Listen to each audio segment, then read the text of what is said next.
Bintang pun ikut karena diajak oleh Gea. Raka sama sekali tidak masalah. Selama istrinya bahagia maka Raka akan mengabulkan keinginannya. "Tuan suami, lihatlah apa aku cantik?" tanya Gea. Ia menggunakan dress mini yang simpel dan juga rambut panjangnya tergerai indah. Riasan sederhana menambah kecantikannya. "Cantik," jawab Raka memandangi Gea yang sedang membolak-balikkan tubuhnya di depan cermin. "Ya ampun, aku ini memang sangat cantik. Sejak menikah denganmu kecantikanku semakin bertambah setiap harinya," ucapnya dengan percaya diri, membuat Raka tertawa karena melihat istrinya yang menggemaskan. Karena memang benar jika Gea terlihat semakin cantik saja. Raka mendekati Gea dan memeluknya dari belakang, menempelkan bibirnya di leher cincang milik Gea, dan mengendus aromanya yang wangi, membuat Raka semakin terus menciumi leher Gea. "Tuan suami." Gea merasa geli dengan apa yang dilakukan Raka padanya. Raka kemudian membalikkan tubuh istrinya dan memandang wajah cantik itu, mengelus pipi mulusnya dan kemudian mencium bibir kecil yang selalu membuatnya candu. Raka terus menciumi Gea seolah ia tidak mau berhenti. Gea mendorong dada Raka karena ia merasa kehabisan oksigen. "Tuan suami, kau membuatku sesak," ucap Gea. Raka tersenyum dan mengusap bibir Gea yang basah akibat perbuatannya. Raka merengkuh tubuh mungil itu dan memeluknya dengan erat.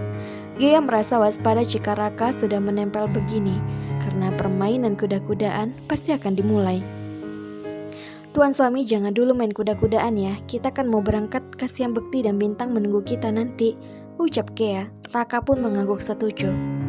"Baiklah, tidurkan dulu asetmu itu ya, jangan sampai nanti dia bersikap tidak sopan dan menunjuk-nunjuk orang lain," ucap Gea. Raka langsung menoleh ke arah asetnya yang sudah siap terbang. "Ah, istri kecilku ini memang luar biasa, asetku jadi ingin keluar dari sangkarnya," gumam Raka dalam hati. Bilar dan Lestari rupanya bergerak cepat. Mereka sampai duluan di pantai yang akan mereka tuju, tentu dengan menjaga jarak dari Raka dan yang lainnya. Lestari punya rencana dan yang pasti rencana jahat.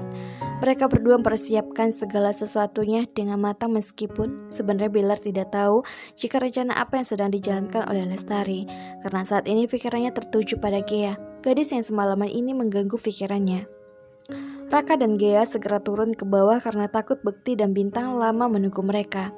Di ruang tamu sudah tampak Bintang sedang menunggunya, namun Gea dan Raka tidak melihat ada Bekti di sana. "Di mana Bekti?" tanya Gea. "Tidak tahu, dari tadi aku duduk di sini.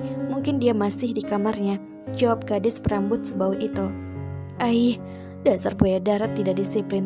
Kenapa dia belum siap sih?" ucap Gea. "Aku sudah siap."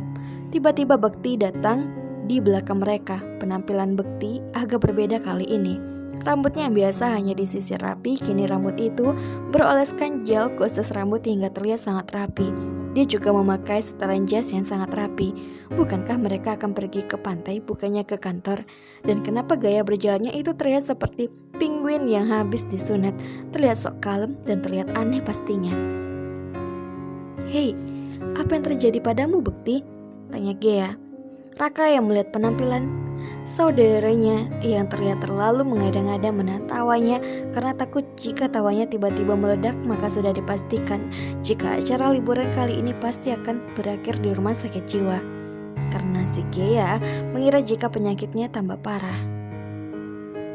Ini tidak boleh terjadi. Rencananya kali ini Raka akan membuat kejutan untuk istri kesayangannya jika ia sudah sembuh.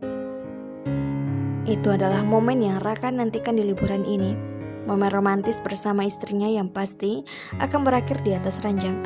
Raka jadi tidak sabar ingin segera melewati momen romantis ini. "Kenapa kau menatapku seperti itu, Nona muda? Aku tahu penampilanku memang sangat memukau, tapi tolong jaga pandanganmu karena aku tidak mau membuat tuan muda merasa cemburu karena penampilanku yang semakin tampan," ucap Bekti. "Buaya darat ini bicara apa sih?" gumam Gea. Bintang yang melihat penampilan baru dari Bekti yang terlihat agak aneh, ia langsung menghampiri Gea. "Kau yakin jika calon suamiku itu tidak gila?" bisik Bintang.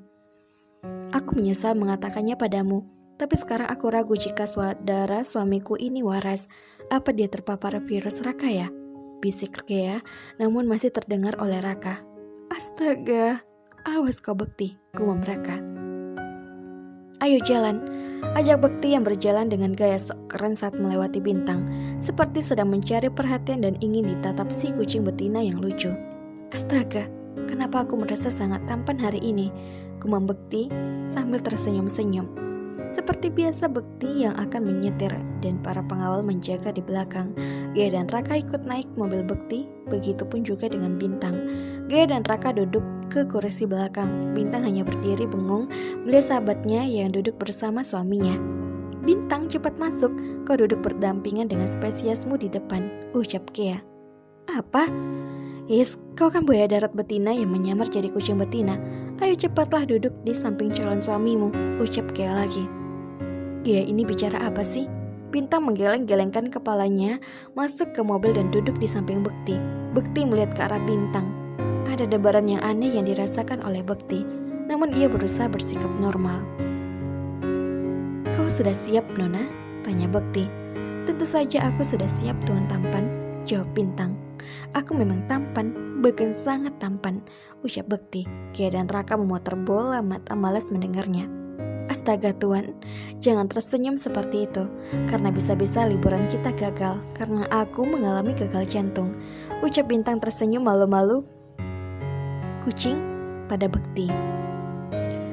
Jantung Bekti sekarang mendadak push up lagi mendengar gombalan receh si kucing betina. Bekti menutupi kegugupannya dengan senyum yang sangat manis, manis madu dicampur susu. Sangat manis. Sudah kuduga, Pak Indra tidak akan mampu bersaing denganku. Gumam Bekti dalam hati bersuara kriang. Ya ampun, ternyata candaan gadis aneh dianggap serius oleh buaya darat ini. Mana mungkin Gea menjodohkan Bintang dengan Pak Indra yang sudah berkeluarga. Setelah menempuh perjalanan selama 2 jam karena jalanan macet di akhir minggu, akhirnya mereka semua sampai di pantai yang mereka tuju. Pantainya sangat indah. Gea dan Bintang sangat menyukainya. Perjalanan yang melelahkan terbayar sudah dengan pemandangan yang sangat indah di pantai itu. Raka sangat bahagia melihat Gea tersenyum ceria. Wajahnya terlihat semakin cantik, apalagi saat rambut panjangnya tertiup angin menambah keindahan yang ada pada dirinya. Raka jadi ingin membawa istrinya ke atas ranjang dan mengajaknya mendaki gunung dan menyelami lembah. Namun untuk sekarang, Raka menahan dulu asetnya agar tidak bertindak tidak sopan dengan menunjuk-nunjuk orang seperti yang dikatakan oleh si manis ini. Setiap ucapan Gea selalu membuat Raka geli. Halo noveler semuanya, jangan kemana-mana, tetap di channel Mimin, channel Feby Vitaloka. Jadi jangan lupa untuk subscribe, like, dan komen. Jangan kemana-mana ya, tetap didukung terus channelnya Mimin. Good luck buat kita semua ya, semangat selalu, jangan pernah menyerah ya, karena